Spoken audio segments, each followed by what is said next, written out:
ખેડા જિલ્લાના વસો તાલુકાના પ્રાથમિક આરોગ્ય કેન્દ્ર પીજ મુકામે સ્ત્રી રોગ તજજ્ઞ અને બાળ રોગ તજજ્ઞ શ્રી દ્વારા જોખમી સગર્ભા માતા અને કુપોષિત બાળકોનો કેમ્પ યોજવામાં આવ્યો।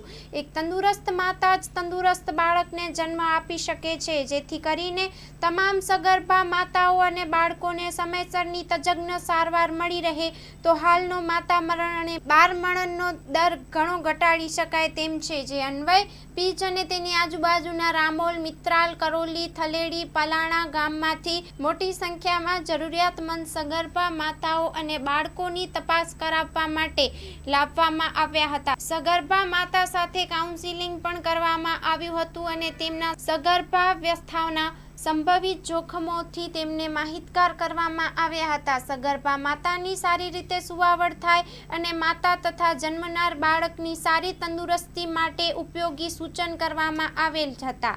તમામ 52 સગર્ભા માતાઓનું વજન, ઊંચાઈ, બ્લડ પ્રેશર અને લોહીની તપાસ કરવામાં આવી હતી, જ્યારે 34 બાળકોની વજન અને ઊંચાઈ કરી તેમના સુપોષણ માટે વાલીને માહિતગાર કરવામાં આવેલ। Story report by Alap Kalpesh Kumar Talati, Kheda, જિલ્લો પીજ।